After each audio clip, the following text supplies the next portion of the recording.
Episode 8, the finale of the Ahsoka show, The Lion, the Witch and the Wardrobe. Sorry, that's not right. The Jedi, the Witch and the Warlord is out now. This episode is full of surprises and sets up the future of Star Wars shows and movies. Spoilers ahead in 3, 2, 1. Grand Admiral Thrawn wins. He manages to escape Peridea and returns to the main galaxy. Ahsoka and Sabine swap places with Ezra as they are now stuck on Peridea, whilst Ezra manages to escape the planet on board Thrawn's ship. Ahsoka and Sabine are not alone, as Baylan and Shin are also still on Peridea.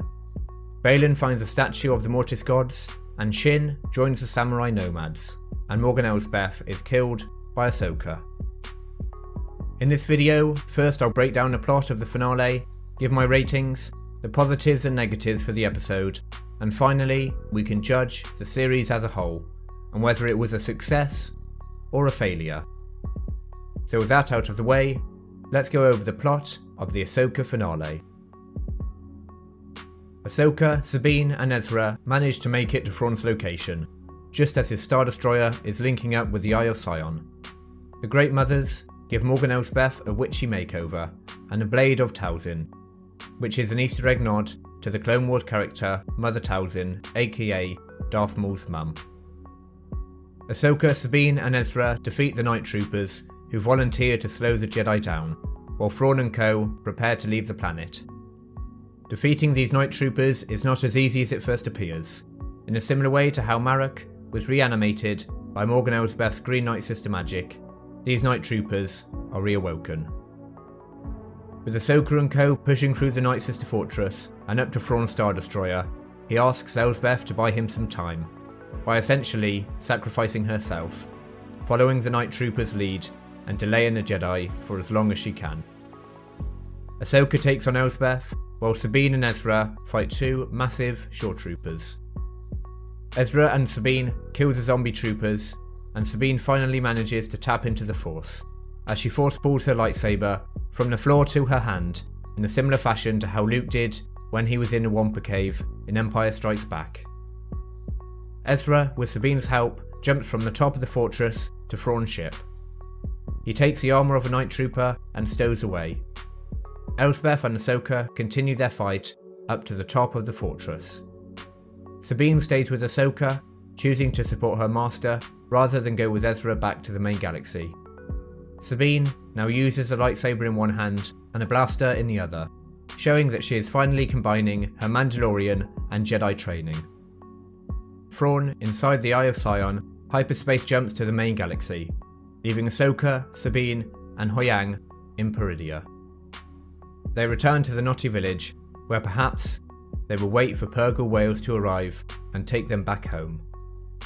Ahsoka sees Morai, who is the embodiment of the Mortis god, the Daughter, and that's just one of two Mortis god references we get this episode, as we see Baylan walk on a giant statue of the Mortis gods, the Father and the Son, and his apprentice Shin joins up with the samurai nomads, meaning that we now have three factions on the planet, as well as a very interesting backstory, possibly tied into the very balance of the Force with the Mortis gods.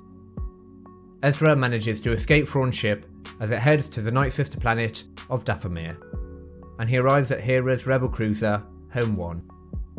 Hera and Ezra reunite, and then we head back to Peridea to see Ahsoka as she looks into the distance and sees Anakin's Force ghost in Jedi Knight robes. Before going over my takeaways for the episode, here are my ratings.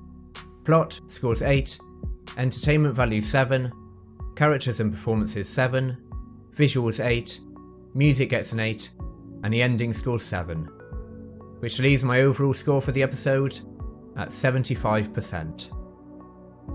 A rather lacklustre score for a rather lacklustre finale, that on paper has some great moments like zombie stormtroopers, Anakin Skywalker's Force ghost, and Thrawn's return to the main galaxy, but it fails to deliver any tension, conclusion or epic moments to make it anything more than a serviceable final episode. It's certainly not bad, but it didn't really grip me or fill me with excitement for what's coming next from Disney Star Wars.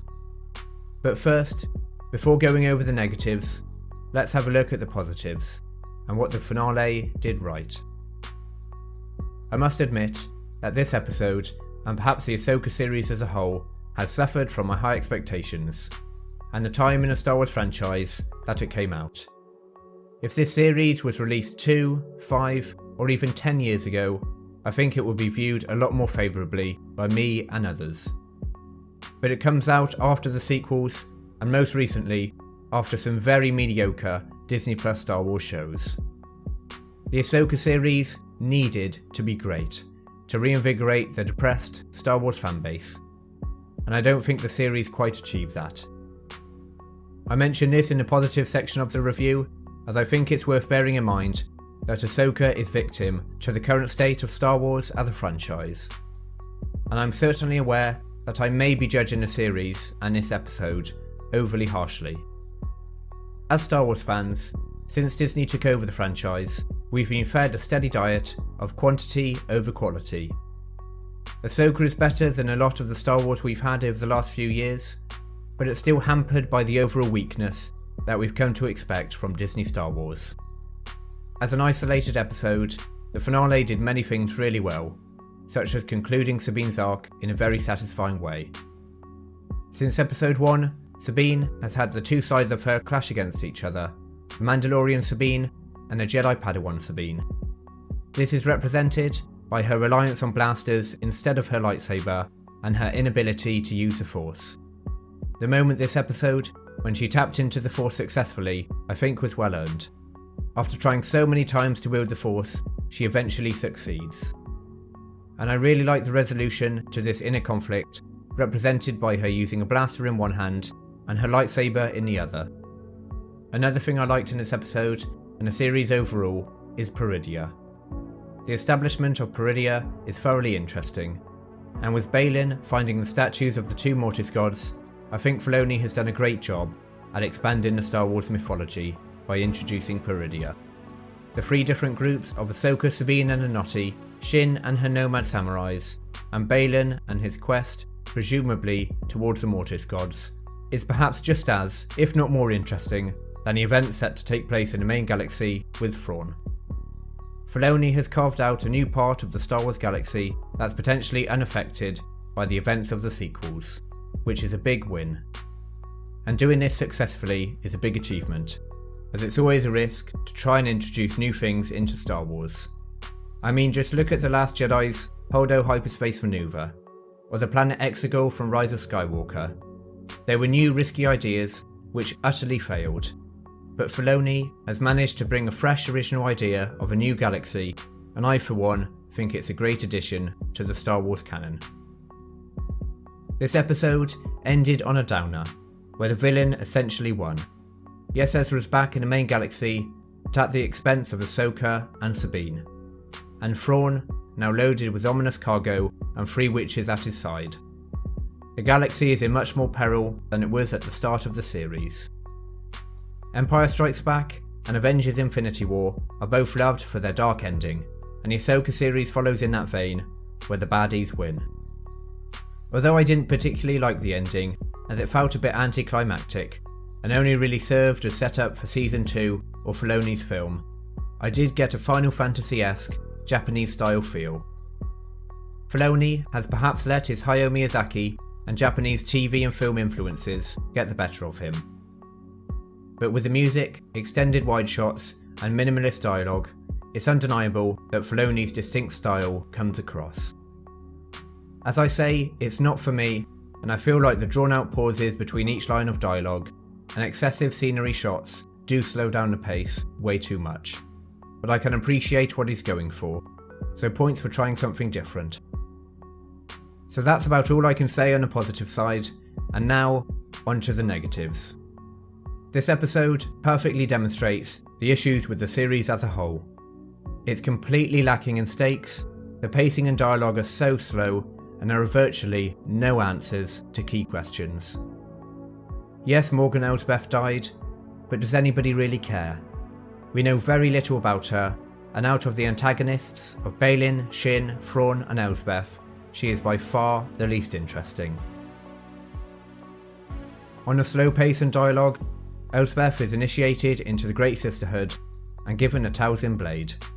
It takes 5 whole minutes to do this. It's way too long and so excessive. It feels like every second that was filmed of that scene was used in the final cut. It's almost like Filoni skipped over the post-production stage where he's supposed to tighten up the episode and cut out the parts that are too long or too unnecessary. Then we see Ahsoka's ship flying over the knotty caravans at literally a snail's pace. Why on earth is Ahsoka sitting on top of the ship, seemingly waiting for the TIE fighters to attack them? It was like they were too busy taking stock of last episode's events, and only when Thrawn's TIE fighters attacked did they suddenly realise that they needed to stop Thrawn leaving Peridea. It just felt so slow and provided very little tension for Thrawn's escape. If they were flying at full speed, facing off against TIE fighter after TIE fighter, as Thrawn rushes the final stages of his departure, that would have given the episode some much needed urgency. But instead, we have Ahsoka's ship flying at crawling speed like a sitting duck, just asking to be shot down. When Ahsoka, Sabine and Ezra finally did make it to the fortress, their lightsaber fight with the stormtroopers and Ahsoka's with Elsbeth was just so tame. The lightsabers seemed to have no weight whatsoever in each strike, and again, it was really slow. Especially the fight between Ahsoka and Elsbeth. It was very repetitive. 4 or 5 swings from Elsbeth, then Ahsoka gets the upper hand and kicks her to the ground. And repeat, time and time again. Elsbeth attacks a few times, Ahsoka defends, and then one of them kicks the other. So the bland choreography, mixed with the non-existent tension, just made the fights tedious. The finale had a few things that it had to do. Firstly, it had to complete the character arcs, and with the exception of Thrawn and Sabine, the rest of the characters had rather poor conclusions to their stories. I guess you could say that Ahsoka learned to support her Padawan and let the Force guide her more, but what have we really learnt about Ahsoka since, say, episode 5, after her lesson with Anakin in A World Between Worlds? We've learnt nothing new at all. She is a titular character, and I, for one, didn't find her story particularly interesting. I can't see Ahsoka going up in anyone's estimations who saw her in Clone Wars and Rebels, and anyone who is new to the character, I don't imagine they care much about her after this series. Baylan's story ends with him still looking for the greater power he's been looking for since episode 1. And the sad reality of Ray Stevenson's death means that we probably won't ever get a satisfying ending to the best character in the show. The finale left so many questions unanswered, such as what have Ezra and Thrawn been doing in the many years that they were on Peridea? Where's Luke Skywalker during all of this? Or how did Ezra manage to evade Thrawn all this time? Who is calling out to Baylan? Does Ezra know that Sabine risks the fate of the galaxy just to reach Peridea? And if so, why is Ezra okay with her choice? As by providing a route for Thrawn to escape, she has effectively undone the very action that left Ezra stranded alone on Peridea in the first place. The finale didn't provide any real answers, which I put down to the series ultimately just being a trailer for Filoni's Mandoverse film. The series needed to set up Thrawn as a threat to the New Republic, and it did that, but judging the series by itself, it falls short of having a complete, compelling story. Episode 8 is my 3rd lowest rated episode this season, and with the exception of episode 4 and 5, I'm afraid to say Ahsoka just didn't live up to my expectations. It occasionally touched greatness, but it's the same old Disney Plus story, of underwritten characters, a runtime that's a little too long to be put into a feature film, and a little too short to be a decent series. Hampered by its budget, the place it sits in the Star Wars timeline between the originals and the sequels, and a focus on uncharismatic characters such as Sabine, Hera, and unfortunately the titular character Ahsoka, who fell flat too. My overall score for the series is 83%, helped massively by the great episodes 4 and 5. Without these 2 episodes, the show was average at best. Ahsoka comes in at 10th place on a Film Club leaderboard, below The Bad Batch Season 2 and Squid Games, but just above Mando Season 3. When compared to other Star Wars shows, Ahsoka comes in at 6th place, below Andor, Mando Season 1 and 2, Tales of the Jedi, and Bad Batch. It sits above Mando Season 3, Kenobi, and A Book of Boba Fett. And it is definitely better than those three, but not quite by enough for me to consider it a great show. The series had stunning visuals, a good soundtrack, and it took many risks, most of which paid off. But bland characters, terrible pacing, and a huge variation in the quality of the episodes leaves me slightly disappointed in the series as a whole. Perhaps after a few more days to ruminate on the show, I may have a more positive opinion, but as of the day of the finale, Ahsoka has left me disappointed. Now I'd like to know, what do you think about the finale and the Ahsoka series as a whole? Was this a success for Star Wars, or a failure? Or perhaps a bit of both? If you're new here, then please consider subscribing to Film Club. I'll be releasing my Ahsoka vs Andor video in the coming days, as well as more videos on Ahsoka as the viewership figures and fan opinions come in. Thank you for watching, and see you again.